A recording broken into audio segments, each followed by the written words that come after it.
Hello, everybody. Welcome along to Sportsbet TV with me, Paul Alster here. I am really looking forward to some very interesting racing coming up on Saturday, the 5th of March, where I'll have 4 selections as our countdown to Cheltenham very much continues. Apologies, first of all, about my slightly weak voice. I've just got a slight frog in the throat at the moment. So we'll whistle through the selections we have for you today. And we've also got news of a very exciting event coming up next week as well. But first, if you're new to the service, please press the subscribe button just below this screen so you can be kept in touch with everything I'm sending through over the next few weeks and months, including, of course, the upcoming Cheltenham Festival, which last year, of course, for us was such a triumph. Well, last week continued what's been a nice revival for us in recent weeks with the success of Tile Tapper, who was recommended at 7-1. He was a general 6-1 shot before being back down to 4-1, and he won like a good one down at Chepstow. I think he returned at 4-1 in the end, and that helped us to a nice profit throughout the month of February of £210. Profit to level £10 each way stakes. So we're very much back on track, and we're looking forward to the Great Cheltenham Festival starting March the 15th. But first of all, ahead of my 4 selections for this weekend, word about a special event we've got coming up next week. And for the very first time, and with my voice no doubt by then, back on track, we're looking forward to doing a live stream here on YouTube. And it's going to be Sportsbet TV. It's me, Paul Alster, talking to you about the Cheltenham Festival. And it is scheduled, all being well, on the Thursday, the 10th of March at 8 o'clock UK time. Do make a note of the time wherever you're likely to be joining us from around the globe and take into account the time differences. And I'm going to be looking up ahead to the festival and the 4 days, giving you my overview. Of course, we won't have all the final declared runners at that point, so it's still open to change. But what I really want to do, and in view of the fact that you've been such a great gang supporting the service and making observations of all different kinds about my success or otherwise, I'd like you to send in a few comments and questions. Below this video will be a good starting place. Things you might like me to consider talking about during the live feed on Thursday the 10th, any horses that you might be interested in. You can ask about trainers, you can ask about race trends. And also, I want to hear what you fancy as well. You hear enough from me. I want to hear what you fancy as well for the Cheltenham Festival, and I'll tell you whether or not I concur. So I think it should be some good fun. It'll be next Thursday the 10th. So after you've had your dinner and you've sat down with a cup of tea or something stronger, you can join me for what's going to be a 45-minute show or something like that live. And I'll really look forward to hearing what you have to say and your thoughts on any issues as well connected to betting, the Cheltenham Festival itself, the idea of a 5-day festival next season, all sorts of things. So I really look forward to you. So make a note for your diary. And also those of you that are subscribed, you will be getting a few reminders building up to the live feed itself next Thursday. Well, regulars won't need reminding that last Cheltenham, we had a wonderful time of things, in particular because of that amazing success of my tip, Jeff Kidder, who won at 80-1. Here he is, the mighty horse who went on to continue doing great things after that. But he wasn't the only one I gave. On that first day, all 4 of my selections placed. So we had a tremendous each way Yankee, including the 80-1 winner. And there were other selections that placed at really good odds, including 33-1, 12-1, 11s, 33 again, and 20-1. And last Cheltenham Festival 2021, I ended up with a £974 profit to level £10 each way stakes. So I'm not saying it's going to be repeated, of course, but I think it's fair to say that we're optimistic of making it pay, and at the very least having some great fun and a few shouts during the greatest show on turf. Now I'm moving on, and I'll be moving through slightly swifter than usual to save the old Hobsons. With the 4 selections, which are split across Kelso and Newbury for this weekend. Now, the first of them is in the 132, which is the Grade 2 Kelso Premier Novices Hurdle over 2.25 miles, good to soft ground. 10 runners, and this looks a red-hot renewal with Richmond Lane for really banging form, Donald McCain. He was second to Jean-Bon last time out at Haydock in Grade 2. And Alan King's unbeaten North Lodge, who has a £5 penalty. He's 2 from 2, and he won a Grade 2 over 2.5 miles at Cheltenham last time out. Those two are heading the market. They both look smart, and also don't rule out Laura Morgan's unbeaten Bold Endeavour, who's won a point-to-point, a bumper, and 2 hurdles, and could be anything really. But my choice here, and quite a confident choice at that, is a horse called Sherlock Jack, trained by Dan Skelton, ridden by his brother Harry. Now, this is a horse who won its Irish point-to-point on its debut in December of 2020. Now, the form of that point-to-point is absolute mustard. The third horse, Por Favor, has come out, won 3 already under rules. The second horse has won 2 for Donald McCain. And then Orcan Risk, who was upsides, Sherlock Jack, but no certainty to beat him by any means. He fell 2 out in that point-to-point. And of course, he went on last week to win a Grade 2 at Kempton. So that was outstanding form. And sure enough, they paid €75,000 for Sherlock Jack after that to go to the Skeltons. And he made a perfect start by winning on his debut at Leicester in December. And then he absolutely hacked up on the bridle at Wetherby, my home track, in a novices hurdle in January. Now, let's be fair, he didn't beat much. There weren't very good horses up against him, but he never turned a hair. In the end, I think he won by just under 3 lengths, but believe me, that could have been 20 if his jockey had asked him to go about it. I think this is a horse who's really exciting. Now, also worth noting is that the Skeltons won this very race 12 months ago with My Drogo. My Drogo went on to win the Grade 1 at Aintree the next time out. I'm pretty convinced that if Sherlock Jack goes close here, or indeed wins, that he'll be going to Aintree as well for that Grade 1 Mersey Novices Hurdle. So at the time of recording, late on Friday morning here in Sportsbet land, 6-1 each way. The general odds on offer, most firms, and indeed if you're with their Sky Bet, then they're offering you 4 places. So Sherlock Jack is my first choice, and that is at Kelso in the 132. Now, let's take you to Newbury, which is always a terrific track and a real genuine fair galloping track. The 150 race at Newbury Saturday is the 2.5-mile Great Wood Gold Cup, in which there are 10 runners. Going there a little easier forecast than Kelso, they're suggesting soft ground. Well, there's been a few already well backed in the early betting for this race, including Dublin 4, who's 7-2 favourite last time I looked. He won at Newbury in 2021 and is a horse who has got a lot of talent. He was a faller last time out at Ludlow, I think that was in December, but clearly connections are feeling that this course suits him. He's a course and distance winner in the past, and he'll have his supporters. And it's a similar story for Senior Citizen, a horse I really like and I'm looking forward to already for Aintree. He's trained by Alan King, talented handicapper, 4th in this very race 12 months ago. Now £10 higher though, but he has improved. And indeed, he was 3rd to our selection.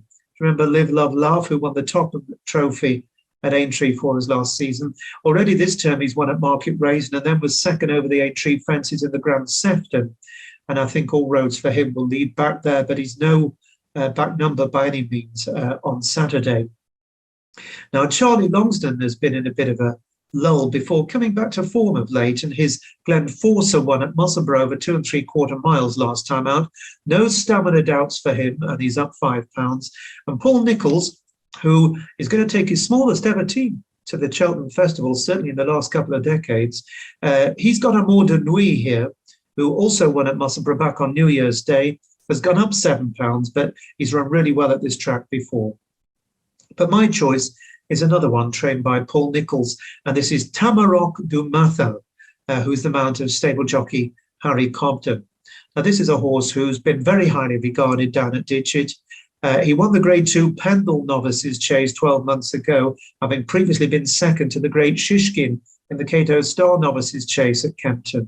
So this is a horse who's taken on some really good horses and shown a high level of form, but he did lose his way after running disappointingly in the Future Champions Novices Chase at Ayr last April.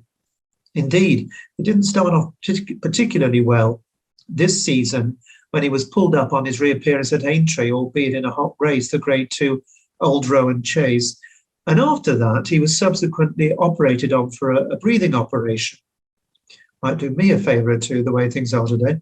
But he was operated on, and I thought he ran really well, first time back from the op, over what is an inadequate 2 miles nowadays. That was in a hot race at Sandown on the 5th of February. He ran very well until 3 out, and then I think he just got a little bit outpaced by quicker horses, but the breathing appeared to be okay. And it seems to me that now he's back at his optimum trip. He'll be better for that first run back after the breathing operation. And he's gone down 8 pounds since that run, disappointing run at Ayr last April. I think he has a really, really big chance. Now, Tamarack de Matin, last time I looked, was 6-1. And that was offered each way with the likes of 888, Coral and Ladbrokes. Sky Bet were going 11-2 with William Hills, but they were offering 4 places. So it's Tamarack de Matin for me at Newbury in the 150. Now, I know a lot of you are used to be putting up really big price runners, big double figure odds. But as I've touched on in recent weeks and months, and I won't say I was among the first to mention it, but I certainly made a point of highlighting the fact that the smaller fields are making big odds betting on regular weekend race days far more challenging. There just aren't the opportunities there just at the moment. That, of course, is going to change with the festivals coming up at Cheltenham, Aintree, Punchestown and elsewhere. So this week's selections are all single-figure prices, which for me, I just can't remember ever doing that. But nonetheless, if a few of these catch on, then it'll be well worth your while, won't it, having a bet or two in multiples. Now, let me take you on to the third choice, Kelso 315, a great race in prospect. Now, this is the Morebattle Hurdle. It's got £100,000. It's second running back as a handicap. 12 go to post, 2 miles, good to soft ground. And when they returned it to Handicap Company last season and put up a big prize, all of a sudden this race came back to life. And you may remember that it was the Irish raider, the Emmett Mullins trained, the Shunter, who won this race. Indeed, he beat the horse that I tipped at a price at big odds, Night Edition, who ran a great second to the Shunter. Of course, the Shunter went on to win at the Cheltenham Festival 12 days later. That's given extra kudos to this revised Morebattle Hurdle. Now, Metier is the forecast favourite for Harry Fry. He's a Grade 1 winner of the Tolworth Hurdle 14 months ago, ideally suited by as much cut as possible, and he won in very testing ground at Linkfield last time out in a really hot handicap hurdle and has gone up 7 pounds. I'm sure he'll go well. Whether he'll be quite as effective on what is forecast at good to soft is a question for debate. Ireland won it last year, and they've got a few representatives here, including Autumn Evening for Jessica Harrington. Now, this one was a very good third in a cracking Leopardstown handicap hurdle last time out, so can't be discounted. You've got Brian Ellison's Cormier, fourth in the Welsh Champion Hurdle in October. He was a winner last time out at Cheltenham and has only gone up 4 pounds, but this is a tougher assignment. Now, the Skelton brothers have Favois, who was third to Goshen in the Grade 2 Kingwell Hurdle last time out, third of 4 beat 15 lengths. That was his first start back over timber after a number of runs over fences, and he isn't without a hope. And the second of the Irish runners is Sound the Roof for Stuart Crawford, who won here at Kelso over 2 miles 5 last time out and only up 3 pounds. There's also Jimmy Moffat's runner, Alkamar, who I thought he's not without a chance. Didn't complete last time out, but prior to that had run up a real sequence. But for me, there's a horse here who might prove to be the bet of the season. And this is the champion hurdler of the past, Bouvardere. Bouvardere is trained by Nicky Henderson, of course, on the mount of Nico de Bonville. And this horse has been a superstar, twice a champion hurdler. He's won 6 other Grade 1s. He's now 11 years old, of course, but he's won 17 of his 26 races and had a career high, I think it was, of around 172. Now, obviously, he doesn't appear to be the same horse he was in his pomp maybe 3 or 4 years ago. But as I mentioned when speaking about a horse called Regal Encore, that runs in the colours of J.P. McManus, as does Bouvardere, a 14-year-old that ran down at Ascot a few weeks ago and ran very well, trading odds on indeed between the final two fences before just fading. JP McManus doesn't keep his old stars in training if he doesn't think they're able to win races, because he's more than happy to give them a really good home and a great retirement, and none more so, I'm sure, than Bouvardere. Now, the last time he ran was in the Aintree Hurdle Grade 1 at Aintree last April. He was beaten less than 5 lengths by Abracadabra's a really good young horse, and that showed that the fire still burns. And by all accounts, Nicky Henderson, reading in a number of different outlets, has been really pleased with the horse in recent weeks. He really has been, and he wants to get him back for the Aintree Hurdle. He made a joke about really seriously considering the Champion Hurdle as a warm-up race for the Aintree Hurdle. But then this opportunity is there. And for the first time in his illustrious career, Bouvardere is going to run in a handicap. Now, this is a dual champion hurdler. And with the greatest of respect to most of the other horses in this race, they couldn't hold his coattails, even in recent times. Now, of course, he may not be quite the force of old, and he's giving weight away, and he hasn't run for 11 months. But at the time of this recording, there's still one firm offering 9-2, and that's William Hill, and they're offering it for 5 places each way. So even at a fifth of the odds, if he were to just place, you're going to lose just a fraction of your money. But I'll probably be backing him win. But he is available each way. Bouvardere, this great horse, class is permanent. And I don't believe Nicky Henderson, who idolises this horse, would still be going to the well with him if he didn't think there wasn't another nice prize or two to be had. So for me, Bouvardere, it could be the star turn this weekend at Kelso in the 350. Then very quickly, before the old voice gives up, the Newbury 337 is a 2.5 mile seniors handicap hurdle. There are 10 runners. The going is soft. Only William Hill's, on credit to them, pricing up early. So the prices may well drift. Indeed, I'm sure they will, because they're betting to 125%. So the market will become a lot more competitive into Friday evening, of course, into Saturday. Now, this 2.5 mile seniors race is wide open. The likes of Dorking Lad for Tom Lacey, last month's market racing winner Bold Plan for Evan Williams, who's having a great season, and Jeremy Scott, whose horses have been running well in the last few weeks, as the Uttoxeter runner-up Stormy Flight. But after quite a bit of consideration, I'm pretty keen on a horse called Kate's Son, an almost white horse now these days. He's trained by Alster Ralph and is the man of a jockey that I suspect many of you will not have heard of, a very unconditional rider called J. Tidbull, who claims £10. More of that in a moment. Now, this horse is a previous course and distance winner, and Kate's Son is a front-running horse. He likes to bowl along on a galloping track, really get into a rhythm, and when he gets rolling along in front, he can really get them all at full stretch. He's now £10 lower than he was when 5th of 22 in a hot race at the Aintree Festival last April. And he ran pretty well at Ascot last time out, went 5th there 6 weeks ago. That was on a right-handed track, and these days all his form seems to indicate that he really does prefer racing left-handed, as they will be at Newbury on Saturday. So I think he's got a lot going for him. He's down in the weights. He's got a galloping track. He'll be able to get into a good rhythm, and I think he's going to be very prominent. And of course, we have his young rider who has ridden a winner or two, and this is a huge chance for him, claiming an extra £10, and that is a big amount of weight. Obviously, he is experienced, but I'm sure Alster Ralph wouldn't be giving him the chance if he didn't think he could give the horse a proper ride. So Kate's Son, 15-2 each way on the early betting with William Hills. Some may well offer bigger, so remember, as always, to shop around. He's my final choice at Newbury in the 337. Now, I've been offering you one or two horses for the Cheltenham Festival to consider in recent bulletins, but I'm not going to offer you anything more today, because I want you to come back and join me for the live feed on Thursday.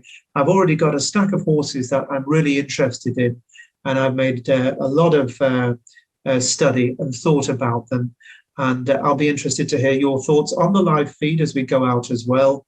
But even more so, send me your questions, send me the horses you're interested in me looking at. And I want to hear your tips as well in the box below this. Let's see if we can get this on and have some really interesting time next Thursday with the live feed. So that's all for this weekend from me, Paul Alster at Sportsbet. I'm going to wish you the very best. Enjoy this weekend's racing. I'll be back to you on Thursday with Sportsbet Live. Bye-bye for now.